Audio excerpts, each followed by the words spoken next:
Can you hear me? Oh, Can you hear me?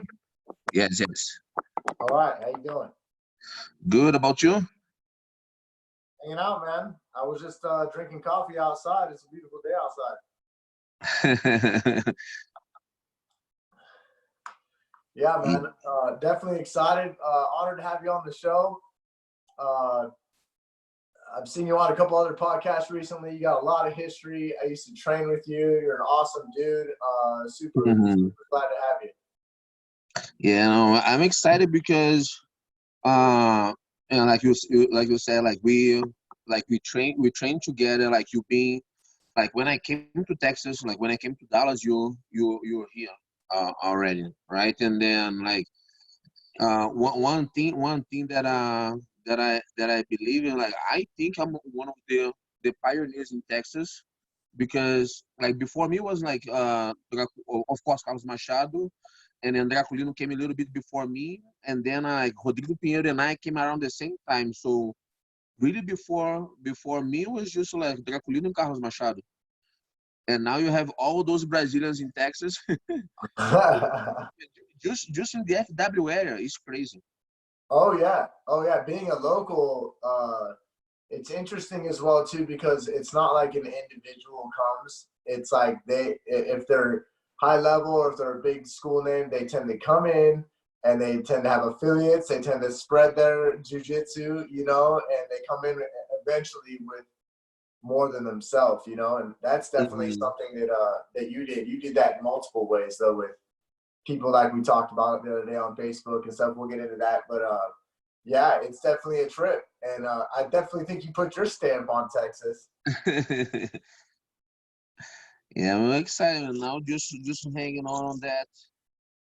Hopefully, end of the lockdown. Right, I'm just waiting for the governor announcement that he has on Monday, because I wanna make sure that I gonna do everything that I possibly can to reopen. Like I don't gonna reopen right away. Like he does the announcement Monday, and then I go and open Tuesday, Wednesday. I'm gonna give a week, because I know that I already read everything on phase 1, phase 2, and then I wanna make sure that I'm gonna train all my staff, the coaching, front desk, everything, to do everything that we possibly can. Because I cannot keep closing. I don't want to go back to Brazil. Yeah, for sure. I'm a step past that, like with AGF, I gotta wait till the gyms go back to. Exactly. I mean, we've lost tens of thousands of dollars, dude. Yeah, man, for the organizations is the worst. Like for every organization, like you, like Texas BJJ Federation now, like NAGA, IBJJF, like everyone, because you guys gonna have to wait. And then like you guys gonna have to wait for the regimes get back to normal, and then every state is different. And then for you that you go internationally, like a BGF is internationally, like you different parts of the world in different phase of this stuff. Yeah. I mean, like we have a few different setups in different cities in the United States, and then we fly to that location, and that's kind of how we do business. We have people kind of in each state that help organize, that are been working for us for years. But my set of tournament setup is in Oostende, Belgium, which is Belgium, obviously, next to France and the Netherlands. That's like our spot that we come from, and we actually have rented mats out there. We didn't print our mats yet. We were printing our mats this year.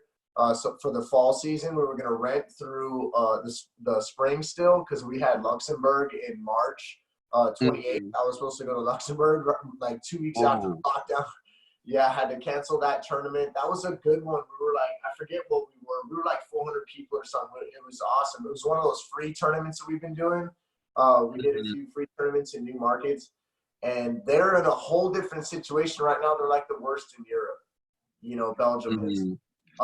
And when we were going to do, we originally were thinking about having to reschedule the tournament because it was getting worse in Europe before it got to us. It was already Yes. bad. And our mats, we were renting from Dahlinger, Century/Dahlinger. They're based out of Dortmund, Germany. And they had rented to a tournament in Italy, and they locked down Italy, and the mats couldn't come out anyways. So I was like, dang, that's getting serious, because I've taught in Italy before too, and they Yes. locked that country down. We had plans on going to Torino. I had facilities I was looking at, blah blah blah, dude. But I can go on for days about that. But No, I don't want to imagine, man. yeah. And so I don't know how long it's going to be. I've talked to some affiliates in Europe, and they say that they may not even be able to open their gyms back up until that 2021's over. And like my guys in Bulgaria, I spoke with them earlier this week.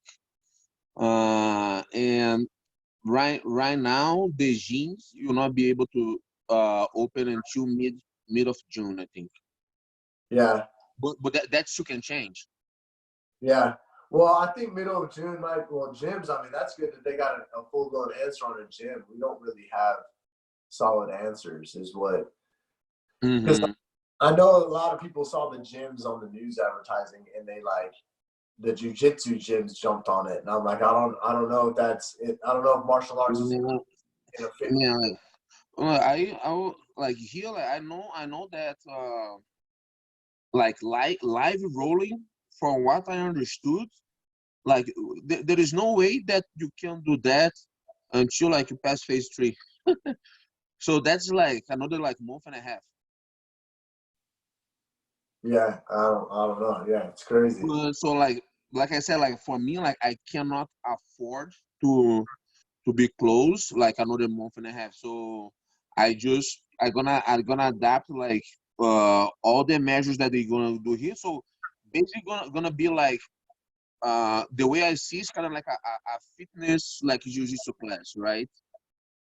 Where like but like I have to do something because man, like was so much like investment loans, all that stuff, and then like we opened just in November, and now and then adding to the coronavirus have the oil crash.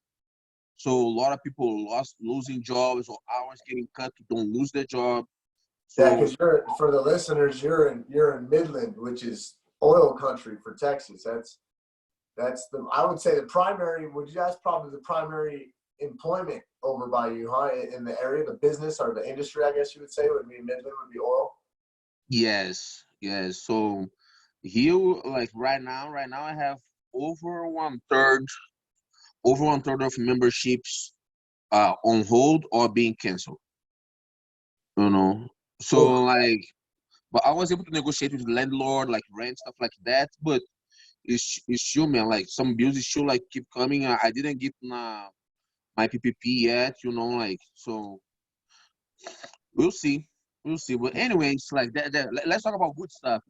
Yeah, I was gonna say you just opened a gym, and we got to. But that's almost the end of the story, though. You know what I mean? But I know that's part of the story for you. Just having it looks like a great new facility. I've seen a bunch of people go there. I did Justin Rader the other day, and I saw he went over to your gym, and a million people have. But tell the people about you, though. A lot of people see you at tournaments. The new people don't know everybody's story. I trained with you. I know your story. I've always been interested in some of the history of jiu-jitsu and where you came from and your belts and to Wendell Alexander and all that kind of stuff is a lot of history. And then obviously being a Brazilian and moving to the United States is a big, scary move. I've moved across the country and I've gone across lived overseas in the military, but that's a big process in itself, and anxiety and families and all kinds of stuff included. So I know you and that kind of good stuff. So I want the other people to get to know you. You know what I mean? So tell us how you started, where it came from. I had a couple things I wanted to ask about. For sure. What is it really like to be in a favela for the Americans? Like, I know it's like a bad neighborhood. We call it a barrio in LA, No, but like Brandon, like to be honest, I don't think I can explain, but I don't think people will fully understand until they experience it themselves. Yeah, You know. yeah, for So sure. I have been able to take some of my students here in the United States to Brazil, um, and to go to the place where I was teaching or where I trained and stuff like that. So for them, like they could see, and their look of jiu-jitsu changed after that. You know, like I was able like to of the guys that like work with me like as affiliates, like Danny Hours was the only one that was able to go. And then like big part of how he started run like his kids program, and then everything, it was like based on what I show him back then. Because I remember when he went there with me, I wasn't teaching kids here, all right, because that was another thing, like culturally, uh, we are like very different, like Brazil, United States. I know they have different cultures inside United States, all right, but like I feel like when I came here was like Brazilians, they are very much like I got to know you, you're my brother, we're gonna do barbecue, we're gonna hang out, and then we hug, and then this. And then Americans like, oh, that's my space, that's your space, right? Yeah. And that for me was like the big shock. So in the beginning, I was teaching only adults, and then like you train with me, you're gonna remember that I didn't have it like kids class, right? Because like I was afraid of teaching kids. One, I didn't speak like English good enough, and I think like the adults, yes, you remember. Okay, guys, grip, sweep, boom, okay, and then Yeah. if you don't understand, that's your problem because I don't know how to explain in English, right? Just show it like 10 times. Just show it 10 times. Yes, exactly. So like for me, like, and with kids, you need to have that communication with the kids. Yeah, Like yeah. you cannot teach kids and then pretend that they're gonna get it. You know, with the adults it's different because the maturity and everything, and then they're gonna see your effort to try to speak their language, and then they're gonna make the effort to learn, and then like all that. So that was one thing that I want to teach kids from the beginning, and then the other thing was the culture, you know, because uh like I didn't want to like people like take me wrong, because like I don't know how to be like different, like I'm a very like emotional attached, you know, like I give myself 100% for the students, so uh I like the kids when they get here, like I hug them, how are you, all this stuff. And I was afraid of like how people are going to see stuff that my way of do things, right? And then also um That's like true. I'm friends with several different Brazilians, and nothing to do with flags at all. Only, mhm. only just the Brazilian culture. I've always thought that they were like super touchy, friendly, really good with the kids, Yes, very much so. And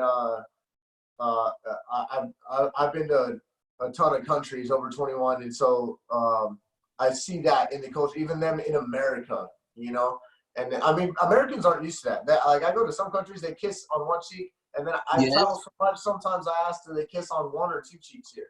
Like, what? you know, exactly. yeah, and I was talking even just like not to get back on Corona, but just talking about that the other day too. It's like so tight in some countries. Some of the social space in a restaurant, in a bar, you're sitting right next to somebody, your shoulders rubbing. In America, someone rubs your shoulder at a bar, and they're like, "What's your problem, Exactly. man?" It's crazy. It's totally Yes. like, So for me for me that was a big thing, you know, like I wanna make sure that I'll be on, because like I was teaching like kids from the favelas, and then like, man, for those kids, for a lot of them, I was like kind of like their father or father figure, right? Because like, or they have lost the father or father of crime or like things like that, like father like and then parents in crime or like the older brother in crime, things like that. So like you get involved, you know, like you help, you try to help, you try to do everything that you can, and then like and then I moved to Dallas, and then like so from teaching on the favelas in Rio, now I'm in Dallas uptown, and like it's just way different. Yeah. Oh, uptown Dallas too. Yeah. Yes, I'm you know, 27. I got my Beamer and I got a good job.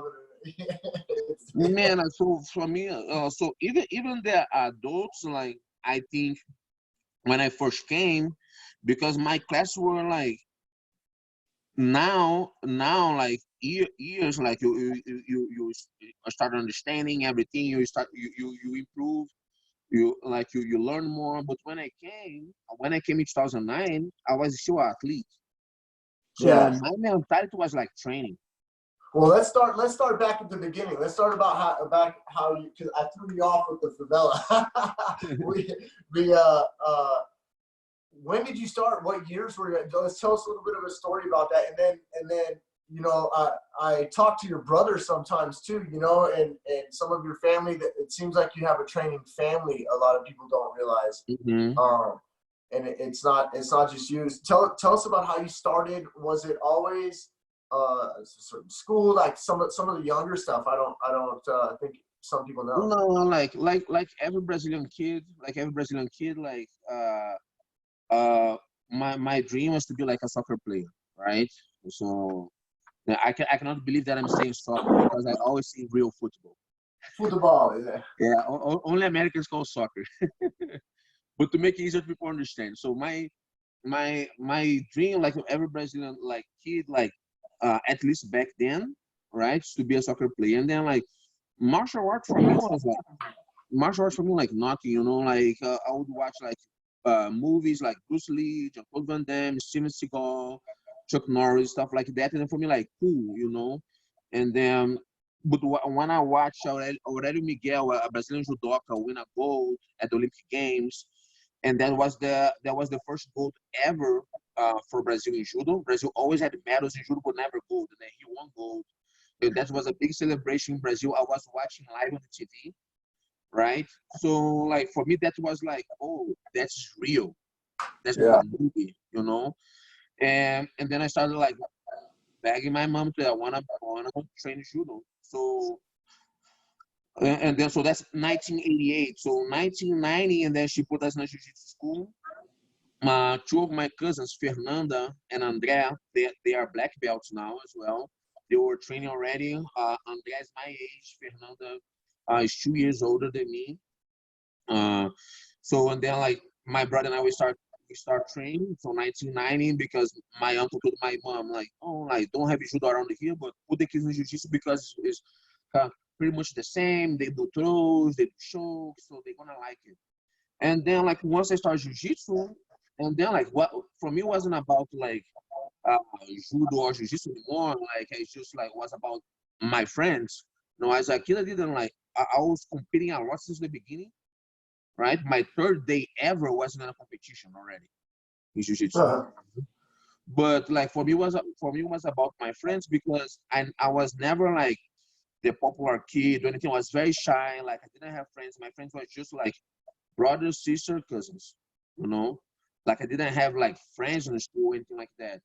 And then I made friendship in jiu-jitsu because jiu-jitsu like you're just talking about like now the social distancing, all that stuff. But jiu-jitsu like you have to be with the person. Yeah.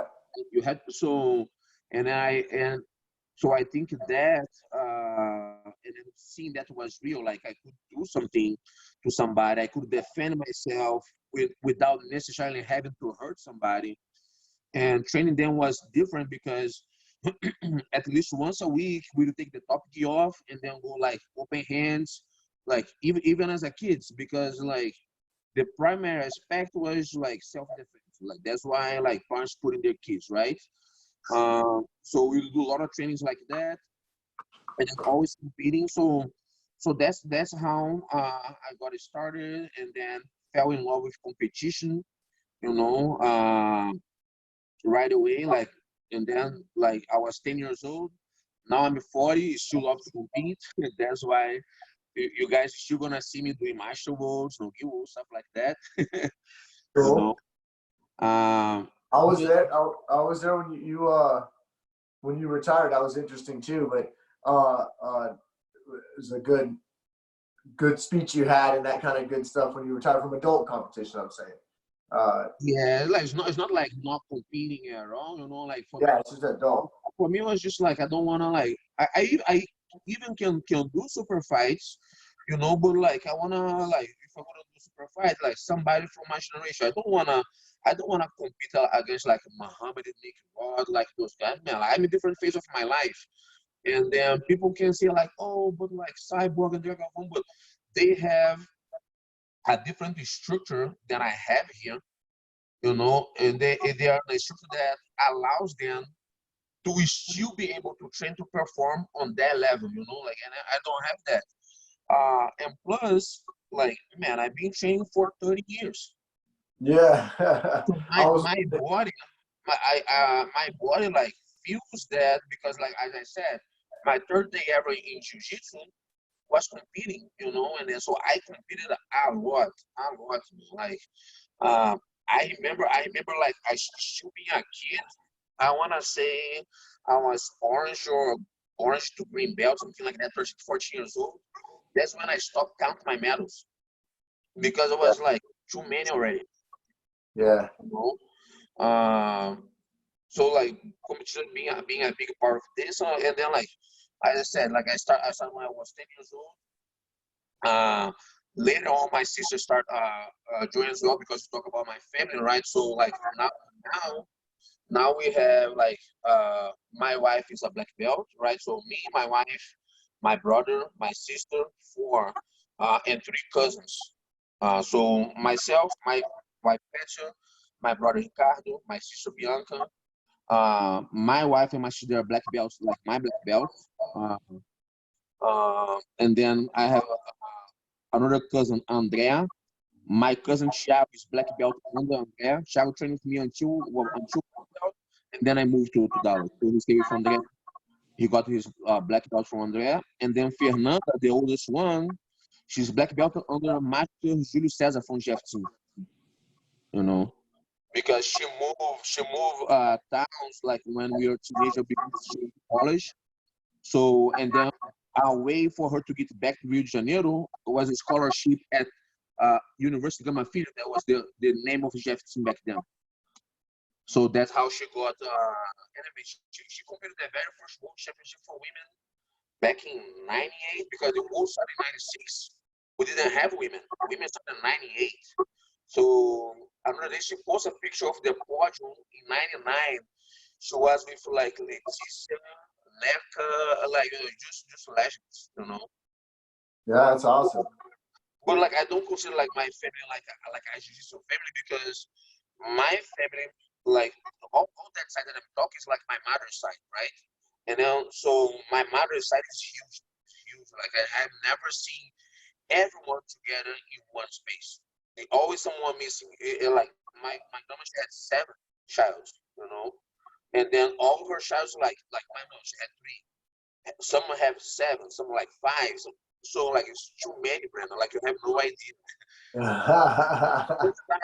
time I took my wife to practice, she's like, "Oh my God, it's not that for you." I was like, "No," Yeah. you know. So so I don't consider she's a family because of this, but it's still like 3 cousins, my brother, my sister, my wife is 7. 7 is a good number for sure. Don't try to bother us. Yeah, that's awesome. Yeah. And so, who was your first instructor? Who when you were a kid and teenager?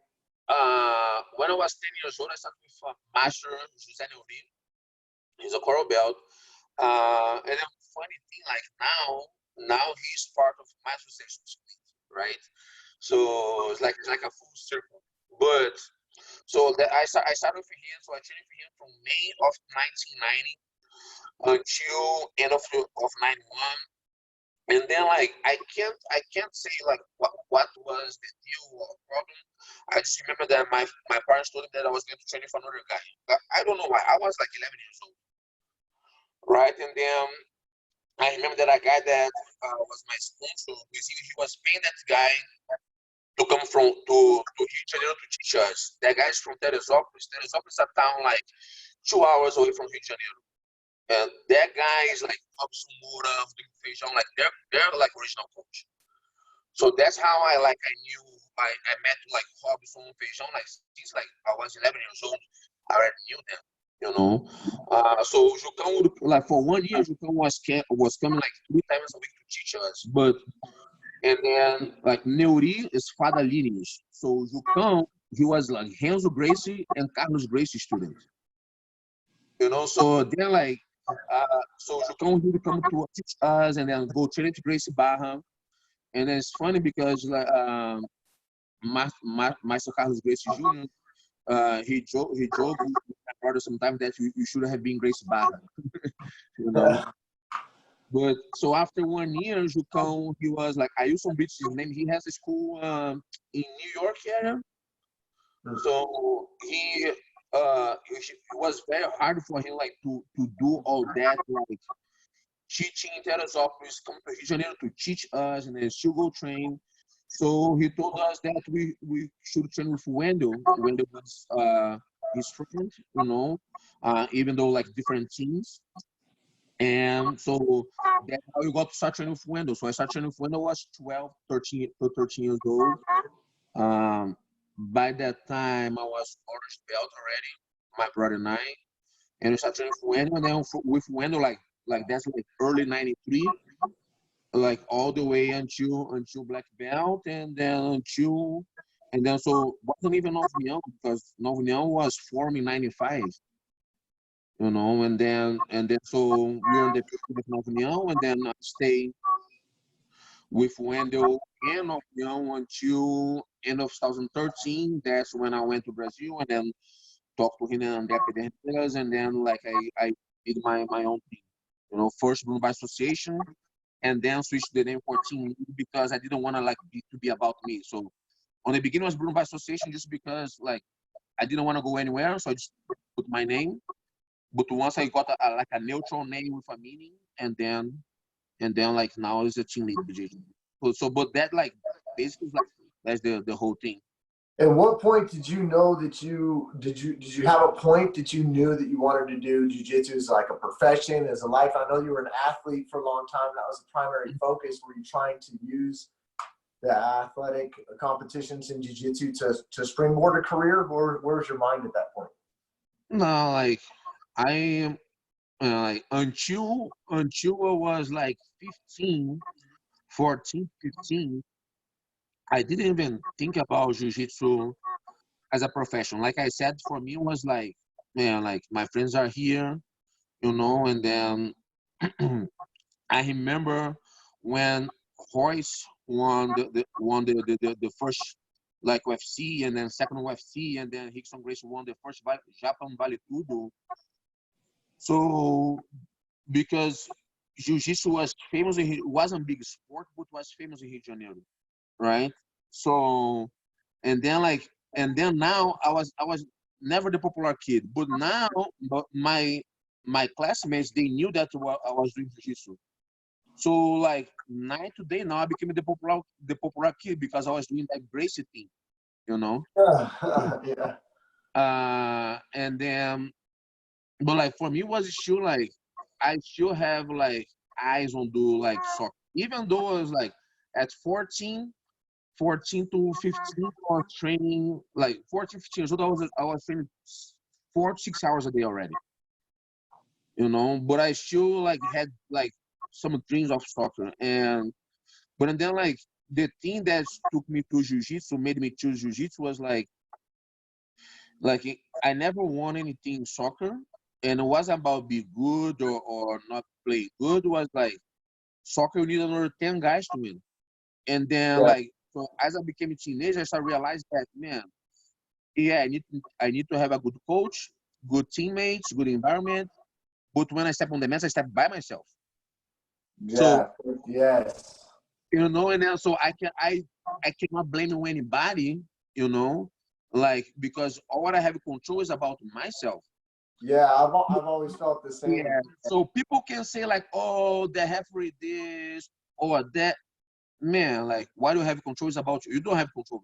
You have control about yourself. So if you finish your opponent, done, right? You know, so that's why made me stick to jiu-jitsu. But once I decided that, I was 15 to 16, but I had no idea what I was going to do. I still have like okay, I decided I'm gonna do this for a living, but I had to figure it out because like we talk about 95, 96. So I didn't think about jiu-jitsu school. I didn't think about United States.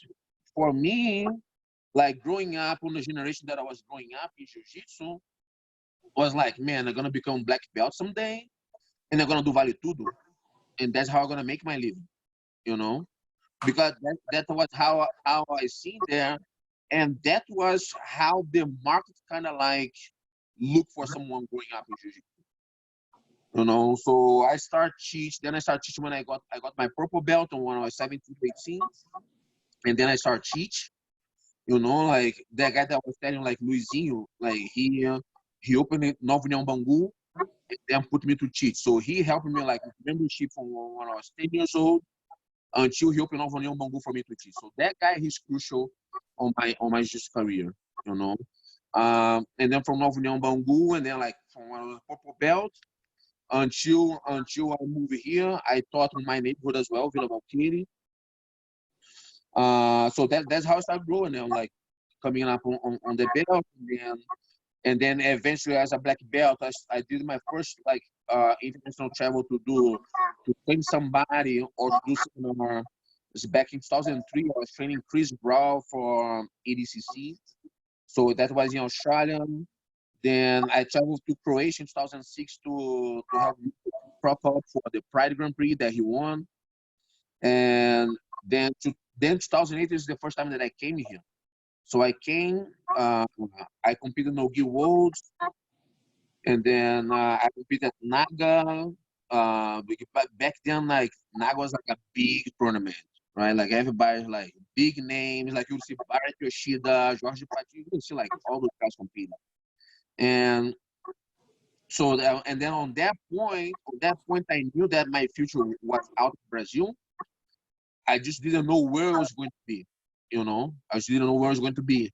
And then like people were like, "Oh, so you made the American dream?" I was like, "No, like the United States happened to me, you know, because like I came in 2009 to do Worlds, and then I lost to Jorge in the quarterfinals, but I had a good match with him.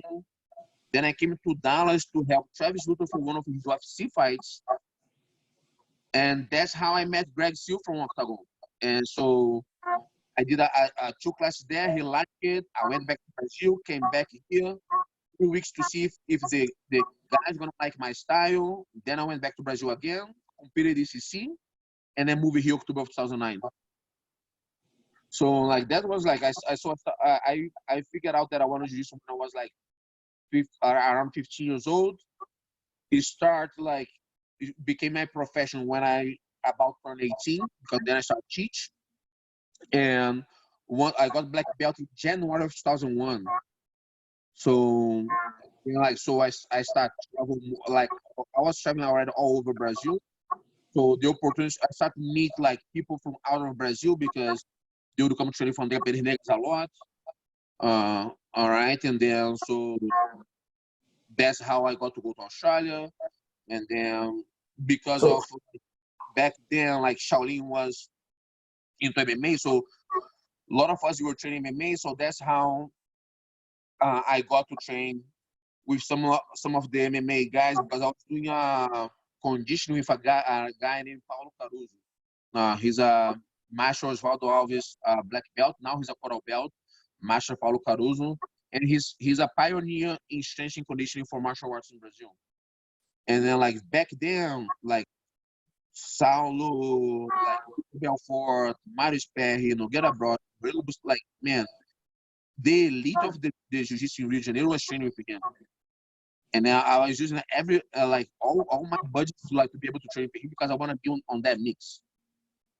And then so that I had a lot of experience with those guys, and then like that built up for to me to have like a good knowledge of like MMA as well. And then like that's how I started. Then I started helping Nogueira Brothers, and then I ended up to and then I went to help Fabrício Verdun when he beat Overeem.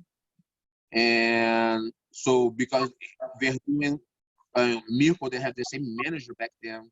That's how I went to Croatia.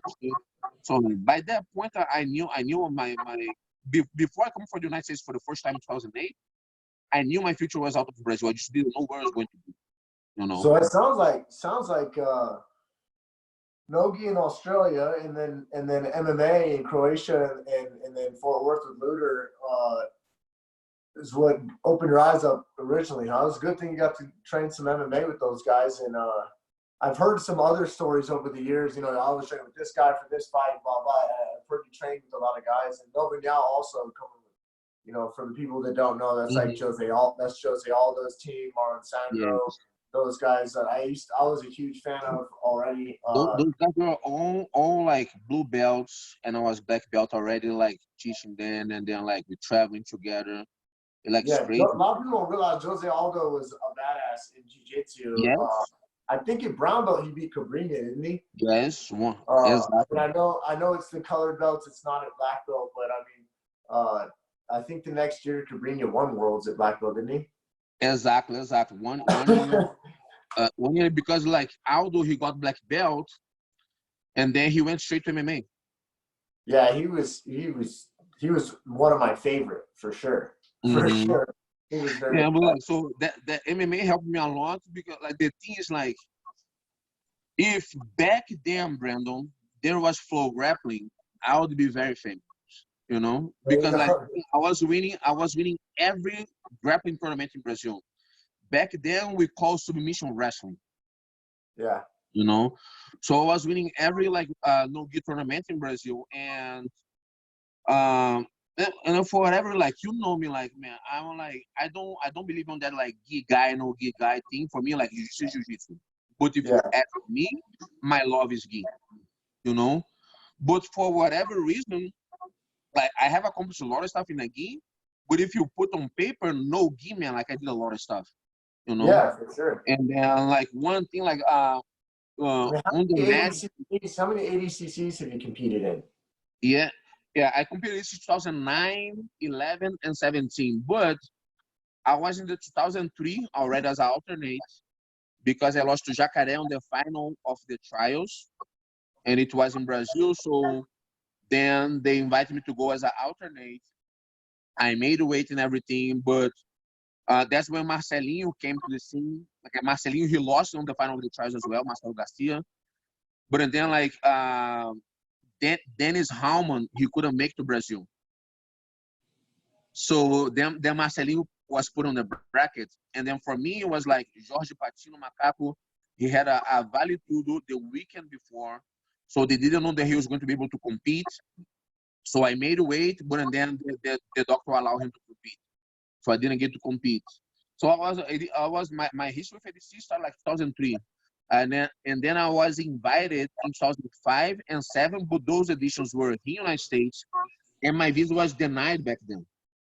So I went to the embassy with everything, the letter, everything, flights, and then they denied my visa. So before I ever come here, I had my visa denied like 3 times. Why do they do that? Why is it because like they believe like, what they were saying that they give a little letter, right, that I didn't have anything that hold me in Brazil to come here and then stay illegal, for example. And then like all what I wanted was to compete, you know. And man, like as an American, I've written, you know, me as just a tournament owner, Be Quick Jiu-Jitsu, all that kind of stuff, AGF, I've written 50 different immigration letters for Brazilian friends, you know. And it seems like the immigration process dealing with the government in Brazil can be difficult. It seems like, I mean, you guys have Wilmer and Riley, and like, you know, you're advertising Brazilian immigration lawyers, and I know that we still need those regardless, but it just seems like a difficult process to get out of Brazil. Yeah, like not only out of Brazil, like for example, I have a affiliate like in Bulgaria, right? Man, so what brought me to that was like a guy, he used to be UFC fighter, Stanislav Nedkov. So I was going to Bulgaria since 2009 to train him for his fights. And then he signed with UFC, but he never fought in UFC in United States because you never get his visa. Was always denied. And that's one of the reasons that he retired, you know. But and then because of him, I ended up like going to Bulgaria. That's how I ended up meeting my wife over there, and then like meeting my wife, and then now I have affiliates there, you know. But like what? So like it's not. I'm saying they're part of the struggle because it's not only Brazilians, like other countries in the world as well. Like my wife, when she came here for the first time, they gave her like 3 months visa. That's it. And so it is hard for a lot of people, you know. And I don't think who is not immigrant will ever understand, you know, like because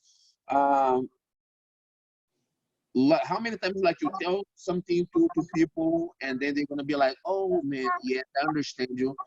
I say like, no, you don't. Like you cannot say that you understand something if you didn't live that, you know. Like you can tell me something and then like as a friend they're gonna be like, oh Breno, yeah man, that's sense, you know, like man, like let me see if I can help you something, but I cannot say that I understand what you're feeling because I didn't live what you live, you know.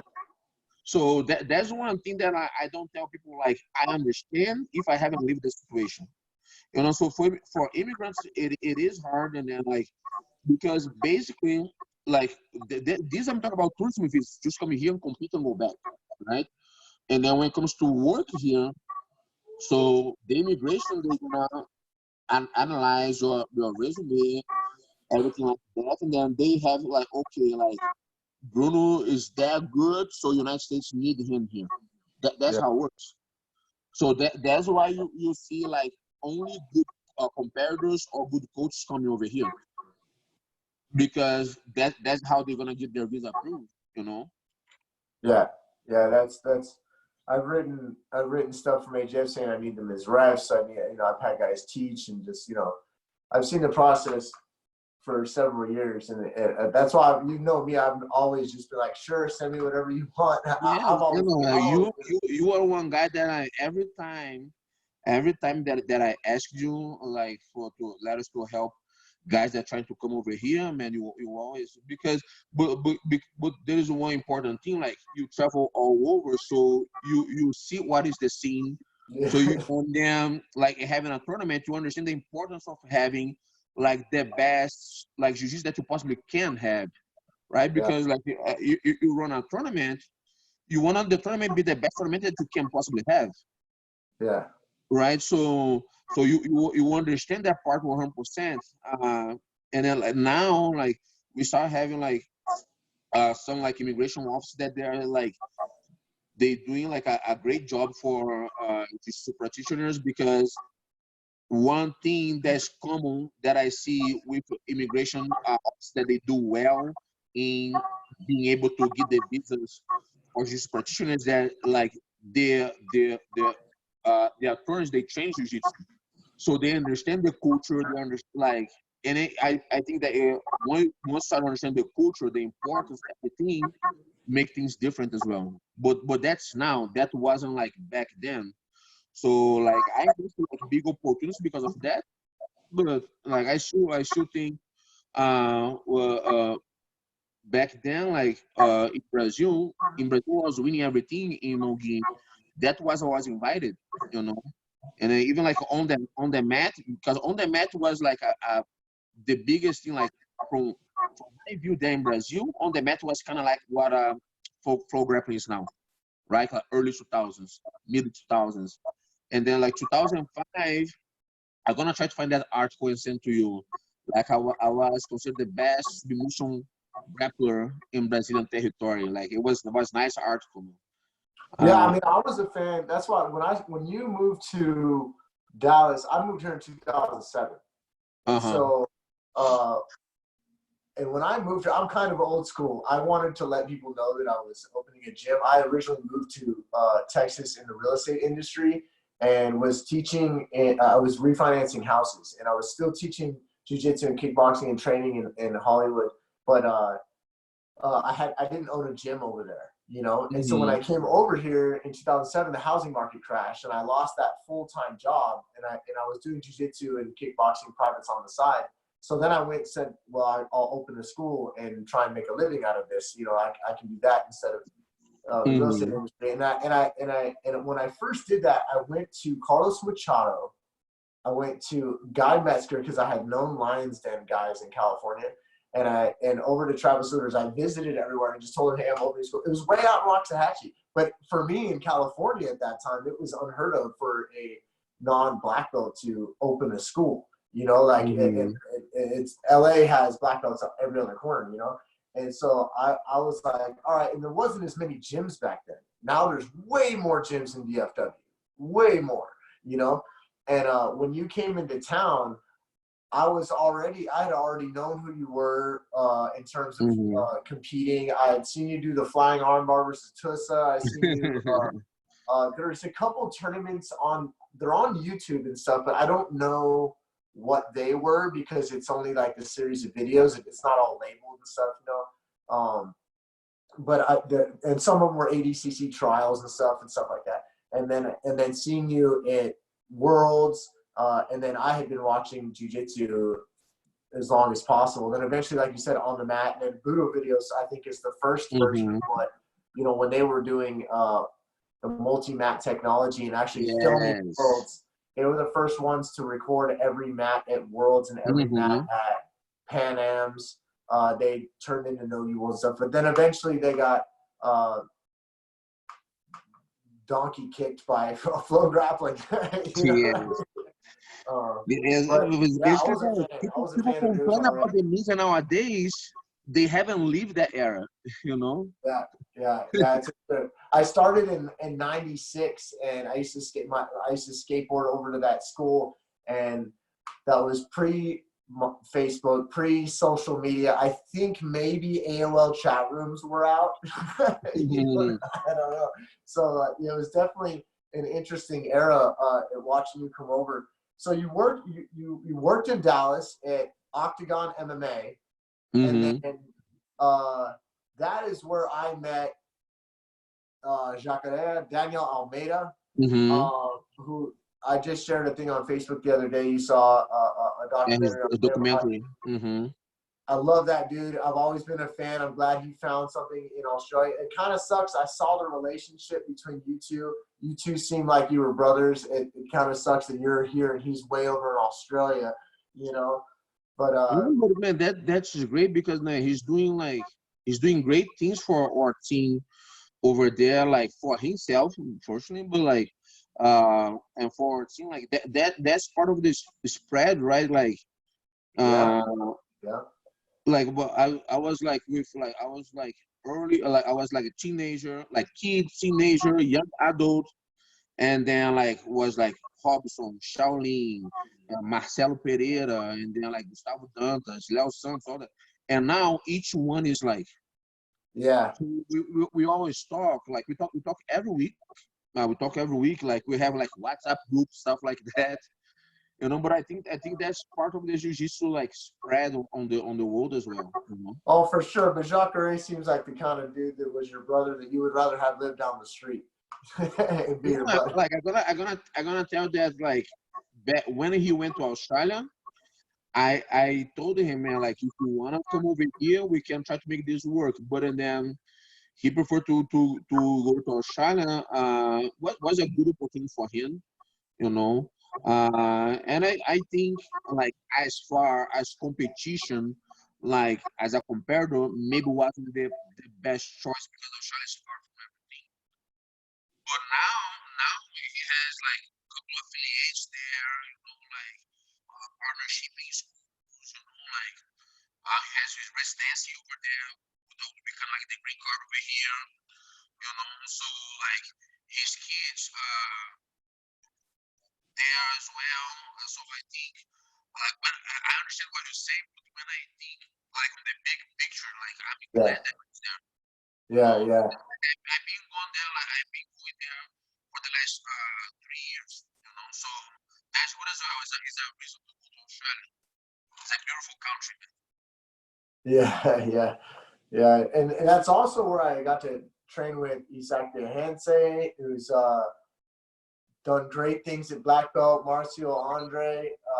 It was really a trip to see those guys at juvenile blue belt, and then over towards maybe I think the last time that they were there was maybe what, adult purple or something. Was that the last time that they were in Yeah, Octagon? like I start bringing them in Jacaré. First, the first one that I brought was Jacaré. Then the younger kids I started bringing them in 2011. So I brought Isaac, Marcinho, I brought Cauê, and then 2012,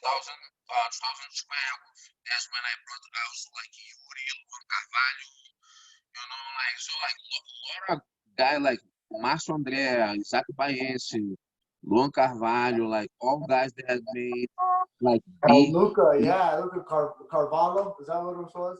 Yes, and then like I brought Orlando Monteiro as well. You know, man, if you like go look like the guys that I brought here, and then now they're all standouts on a black belt. And then the cool thing is that, man, like until those days, like I'm talking to the kids, like not kids anymore, right? I have Yuri work with me here in Midland, you know. Um, Man, exactly. He's with that brush there, the Dream Art. Man, Yeah, I saw crazy, that crazy. documentary on Phil Grappling. I watched the documentary on what he's doing, and Mm-hmm. he's another person. Like I said, I know like that's some of the style there. You guys, he learned that, to get out and use his position to be able to do some positive things. And Zaki's doing some It positive things. is jiu-jitsu. Jiu-jitsu was the way out for all of us, right? For the struggles that we had in Brazil. And I think, man, when you're a good person, you're gonna give back, you know. And that's what I was doing back then. That's what I'm still trying to do now, you know. And that's how I see they doing as well, because I see all what they doing on their own schools, you know. Marcio has a school now in Phoenix, Arizona. Luan has a school in Brazil as well that does very well. Luan is very professional, man. Like, so, I'm happy to see all that. Uh, because like the one thing that I tell my students here, Brandon, is that I love jiu-jitsu, but it is beyond jiu-jitsu, you know. Yeah, And I think that's a proof, because it's not like, yeah, the jiu-jitsu is a tool that we use to be able to do everything that we've been doing. Like, jiu-jitsu is a tool for you to do everything that you do, you know. So like if you see like all the opportunities that you create, that I create, that everyone that works with jiu-jitsu, they create to people around them. So it is beyond jiu-jitsu, you know. yeah, for sure. And just the travel alone and like if you look at any other sport, I feel like that there's a lot of travel in jiu-jitsu. You can travel as a competitor, you can travel as a 50-year-old guy who wants to go travel around and go, like Exactly. it really is a trip. There's a lot of travel and opportunity that way. It really is amazing. Like you said, it's a tool, and it has changed my view of politics and religion and life and everything when you travel a lot. I think travel is one of the biggest things that has formulated my opinion about how I think more than anything in my life. Hmm. And from just so many ways. Yeah, because like the thing is like, once you start travel all that, like you meet so many people and like the different cultures, and then like everything, and then you have to respect everything, right? And then like, man, the opportunities that you get. So like you said, like you can be like a 50-year-old And there's one thing that I tell my students or whatever when I try to do seminars. I tell people, man, like you can be like on your 50s or your 60s, and then like you use as your tournament excuse or seminars excuse to go somewhere to have like a weekend vacation. Yeah, yeah, yeah. You know, like so that's why like people like jiu-jitsu lifestyle because man, like for example, like Marshall Rhodes is in Vegas. How many guys they like most of them they go to Vegas because like it's like for them it's like oh it's a they take a wife or they Oh take yeah. kids Oh yeah. because it's a family trip. Oh yeah. The, Oh yeah, yeah. the tournament is like okay the tournament, you Or know. it's a trip with the boys to Vegas. It's, I, Exactly.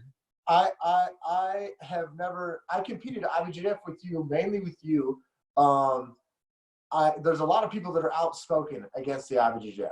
You know, Mm-hmm. some people they bitch about the rules, they bitch about this, they bitch. You know, and like anything, as a tournament director myself, I have gone through learning processes. You know, I didn't like to do this. I didn't like to do that. I changed this rule. Hey, let's tighten this up. Let's make lanes. Let's do this. Let's fix the time schedule. All kinds of things. You know, we listen to the public. And I've watched IBJJF go through some of those things as well, too.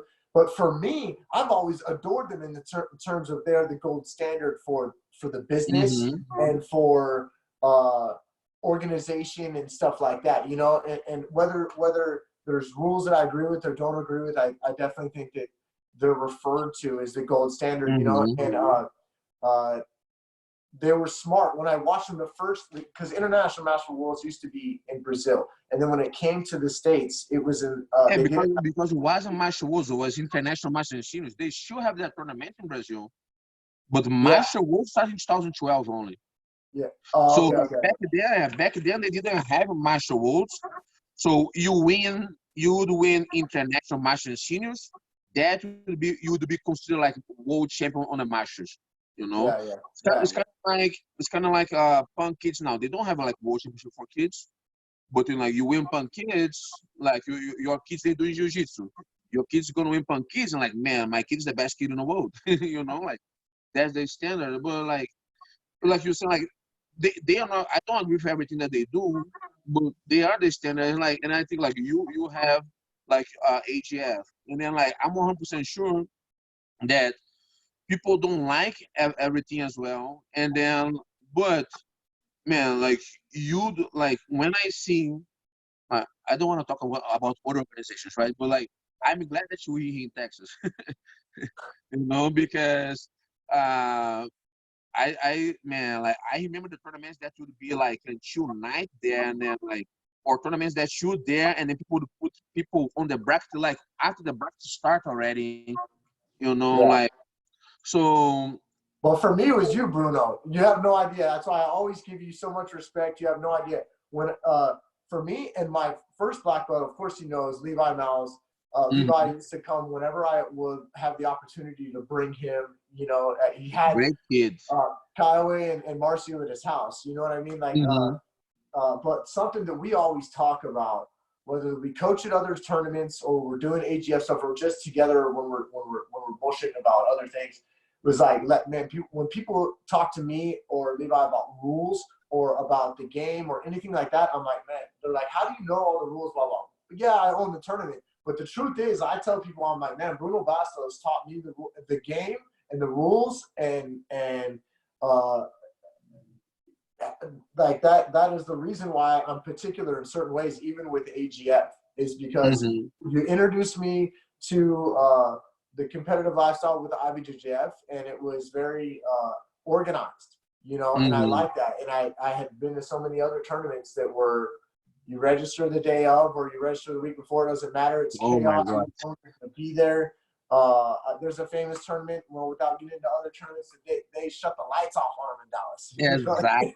You know what I'm saying? Like, they were like, and so I was like, man, this has got to be done better than what's going on in Hmm. Texas, you know? And so, and then it just kept going and expanding and expanding. I even talked to you the other day about how's your affiliates looking in Sofia? I have buddies over there. I will run a tournament anywhere in the world if I have somebody I know that says, hey, there's people here that they'll attend, you know. Hmm. you know, so like it's very interesting. You know, we were supposed to be this summer in Rio. Yeah, I Bruno. remember that you told me. Oh my God! Like, you know, I have a friend from Gracie Bar. His name is Fabio Costa. You know Fabio Hmm. Costa? Yeah, He's we have competed against each other a couple of times. yeah, he's I met him. I went to Brasilia, Brazil when Bedford, Johnny Bedford fought in Honey Yaya in Brasilia, and he showed me around. He was a very awesome dude. I got to train. I got to eat at panerias. You know, like it was Yeah, it very is good. yeah. And he showed me, and I met his family. You know, all that good stuff. And he was like, man, you know, told me one line. He said, because I was like, man, to go to Brazil for me, it's just my ego. It's just to say AGF went to Brazil, right? Hmm. So, but I want to grow it. You know, I've obviously, you know, I'm in talks with going to Australia. I had plans on Brazil. We're going all over Europe. Um, I don't feel comfortable having AGF have a big worlds until we have gone all over the world and we have grown a Hmm. little bit more, you know, but to keep it organized. And so anywhere that I have a good connection and somewhere to go, you know, we're starting to go in that process. You know, it's like Hmm. expand, expand, expand. The IBGF in multiple places has put a tournament either before mine, on my date, or used my facility after I went there. So I know that I'm on the IBGS radar. You know what I No, of mean? course, man. Like I watch the things like is in Portuguese, you know. So like unfortunately in Portuguese, but like Fábio Gurgel, he did an interview with Marcelo Siriema, that who is the president of IBGF, and it was like a 2 hour and a half interview, man. But like was great interview. Like, but anyways, like one of the things that he says is like, man, like he doesn't wanna not having competition Mhm. because like, and that's one thing that people don't understand. Competition is part of your like growth, like part of your improvement, and then it's something that's healthy, like in every aspect of life. And then like for you guys, for you like you have like the other organizations like a BJF, that's your competition, and then as school owner, like other schools around gonna be your competition, you know, like, and it is one thing that I always tell to, and that's the one thing that I always tell to people, like life is a competition because you compete to achieve everything that you want.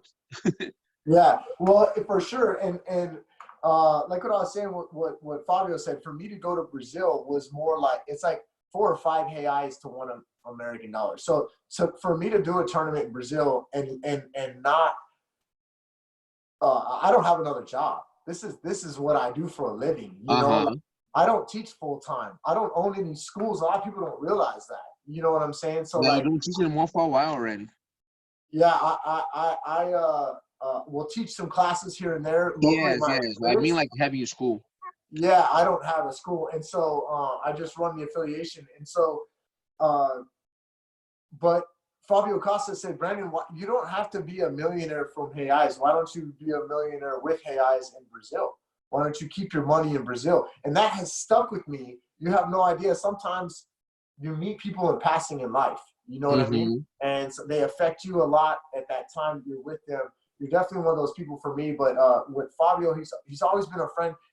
If I'm going to AGF Maryland, I'm gonna hit up Fabio and I'm gonna be like, yo, is there any Gracie Bar refs that I can use? Is there any buddies from Gracie Bar? You know, like the connection to jiu-jitsu is awesome. But that always stuck with me when he said, he's like, so why don't you keep your money in Brazil? And so that's like now what we're doing. We're keeping our money in different currencies that we operate in. You know, Euro Mm-hmm. dollar is great because it's more than the American dollar, but the life in the system and the gyms and the way they have their sport halls and stuff is totally different in Europe. It's Yeah, totally 100%. yeah, 100%. the money pot is in America. The money pot is definitely in America, you know. But 100%. we want to go to Australia, and hit Brisbane and Gold Coast and Melbourne, Sydney, all that, you know. It's just next. It's a big process for Chris and I. The next thing we're doing is the West Coast, and then we'll have 6 locations of mats in the United States. So we Mm-hmm. potentially the goal is to have 6 tournaments in the States going at the same time. Nice. Yeah, and but the IBGF is very organized in that sense, and it just helps out that way, you know. And so I definitely, but the very first no-gi tournament I did on your recommendation. You're like, hey, why don't you have it be belt ranked rash guards? So my first one originally, when off your recommendation back then, I did belt ranked rash guard. It doesn't work for us now, but I think it's also because it was a no-gi only tournament. You know, it looks more professional, but we run gi and no-gi every day now, or every tournament. You know, so but we still have standards. That's the thing. It's like you can't come in gi pants and a t-shirt. You can't come in. You can't come in sloppy. You have to. You know, we do the inspection. You know, I never got DQ'd in IBJJF. Never. You know, like my uniform. But again, that was my coach at the time. You had me squared away before I stepped on the scale. You know, and so my uniform was never. You hear a lot of people gripe about that. I never got DQ'd for my uniform, and I never was overweight. You know, I never got. It's just like, you know, me and my partner Chris, we talk about that a lot. You know, it's like we help out sometimes with the kids because they grow and blah blah blah, and the parents aren't on the weight as much. But man, when you're an adult, like you're a full-grown adult. Like, why do I need to go change the schedule because you're 7 pounds overweight? Like, exactly. No. You're an adult. Exactly. Right? So that was definitely something that some things that you affected my life and affected AGF with. You know, and so yeah, that's that's where we're at with that. You know. So you opened up in Midland, and tell me about the opening and the gym. I know that you opened recently, and then we got quarantined, but it looked great. Looks like you got a thing going on with Fuji. Tell us a little bit about the gym and what's going on in Midland. Man, like, so I came here early 2012, and then was an opportunity that I had, was a good opportunity that I have to be over here. So people always ask me, like, man, like why like you came into Midland? I was like Midland came into me. It was like United States. I didn't come to United States. United States came into me. So it wasn't anything that I planned. So the opportunity presented itself. I came, and then once I had the opportunity to have like then my own team, and then like I went and did it with my wife, you know, and man, like we try like took us like several months to get that school ready, because I wanna to be in like the perfect jiu-jitsu school that we believe like should be, you know. And I was speaking that way because like lot of jiu-jitsu places is gonna be like jiu-jitsu, kickboxing, or jiu-jitsu MMA, stuff like that. And then like I think every martial arts is great, but I just think it's a different environment. I think kickboxing MMA is different environment than jiu-jitsu. Yes, I agree. So I want to have a jiu-jitsu school. And when I say school, like I'm not being Jing and school for me are two different things. School, I'm gonna teach you jiu-jitsu as a martial art. It is philosophy, like, and then I gonna try to put like on the students, like make them to try to understand a little bit of the Brazilian culture as well, because I believe that is part, like when you do, like you have to say everything in Japanese, right? So and one of the things that I believe in jiu-jitsu is, man, you love jiu-jitsu, like in some point you have to go to Brazil, you know, just to see how it is there, you know. You don't have to compete, you don't have to do anything, but just to see how jiu-jitsu is there. So, and then so for me that's like the meaning of jiu-jitsu school, like helping on the education of people, and not just like giving people a workout, you know. So I believe a lot in jiu-jitsu as well as a tool to personal development. So, and one of the things that I have done a lot of the last few years is studying about like life coaching, sports psychology, stuff like that, personal development. So, and then using those tools with my students. So that's why I'm talking about jiu-jitsu school. And then like, so we were able to open in November, was November 13th the day that we open. And man, for me, it's like now in May, I'm completing 30 years of jiu-jitsu, you know, so was like, man, accumulation of a lot of hard work, some that you being part of, so and then but the grand opening we did in January, because so my sister and my mom, they were able to be here, and that was the same day of my fifth degree as well. So my it's not even a friend, like it's a brother and a mentor, Gustavo Dantas. He was here. He was the one, because when you couldn't be here, so Gustavo was here to award me my fifth degree, you know. But when she gonna come here, I'm gonna bring him some point, you know. And then what was for me was very emotional, because like my mom, my brother, my sister, everyone here, they're like, man, like almost all the affiliates were here as well. Like things was so back, and then we did the grand opening, like ribbon cutting and like all that. So it is a day that I will never forget. So like the school, like was doing, the numbers were great until we start their lockdown, right? So I think now it's just like past that phase. We're doing everything that we can to stay like on the business. I know that's hard for a lot of people, you know. But I believe in on our like abilities to stay in business, and then like we're about to start reopen business, right? So we and then do everything that we possibly can to keep serving our students, all right? And it's being great, Brandon, because now like my my wife and I, that's jiu-jitsu. She's a judoka. She's a black belt judoka. She was on the Bulgarian national team. She was a cadet world champion in judo, junior world champion in sambo. So she's tough. I have to be on my toes, otherwise she throw me on my head. And she won the Pene years in a row, jiu-jitsu as well. So she's a good that's been her life as well. That's one thing, like I think people can see that for us is not just a job, it's our life. And I think that's different, make a difference, you know. So we'll be able to be like doing good here. Our kids are involved as well already. You know, my son, he's 6. He trains, competes. He has competed in your tournament. My daughter, she's right on the match as well. She's more like playing now. She's only 4. But like the things, like we never had babysitters or anything like that. So they are on the gym with us they're with us all the time, right?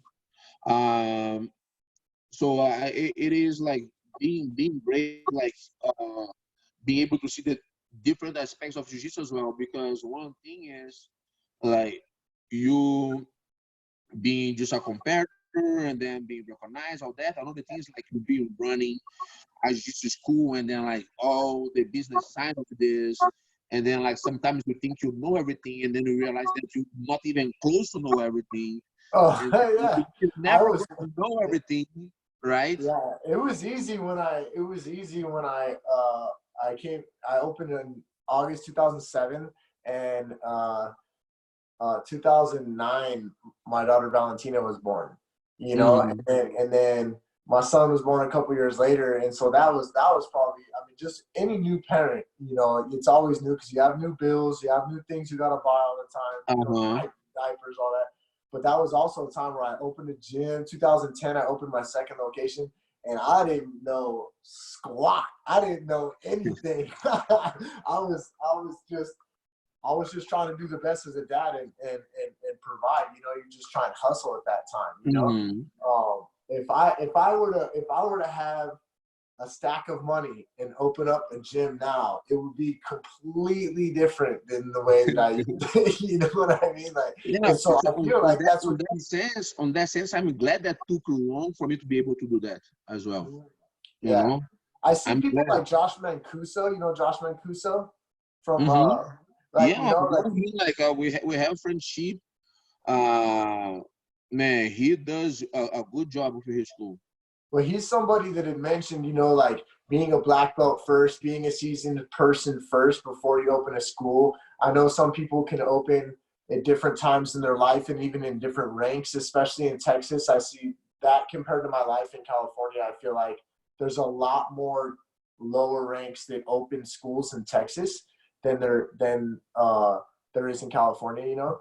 But like Josh, like I see guys like Josh, for example, that are they're a black belt first, and then they open a school and they know how they want to do it right, and they just boom, you know, like.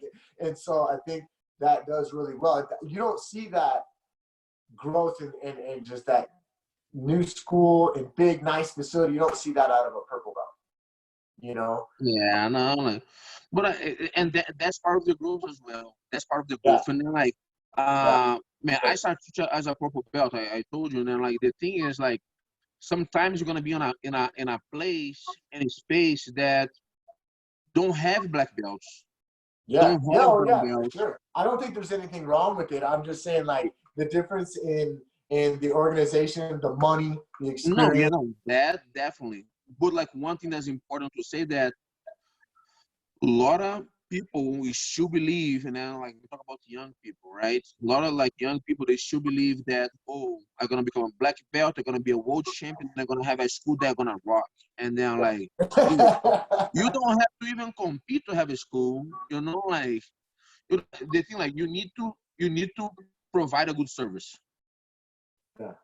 you know, and then people gonna like it, Yeah. you know, and then you do the marketing well, and then you provide a good service, you treat people well, and then you grow, you Yeah. know. If you have a big name that can help, yeah, that can help you in some opportunities here and there, but that's not like the main thing. That's all I want to say. So of course I have a like a recognized name gonna help like in other part of like maybe like get a deals to sponsor to your school, or like or for seminars, or to make affiliates, stuff like that. But it's sure like I don't think even for those things is mandatory, you know, like people have to see that you're like you're a good professional, and then things gonna work well for you. Yeah. Yeah. It's not magic. Yeah. You have to work at the business just as hard as you have to work at being a world champion. Mm-hmm. It's very And then difficult. like one thing that I always say that I first heard this from White Irving, so I don't wanna say that was him, but he was the first one that I heard saying that. Like men lie, women lie, numbers don't lie, you know. Yeah. So Yeah. when you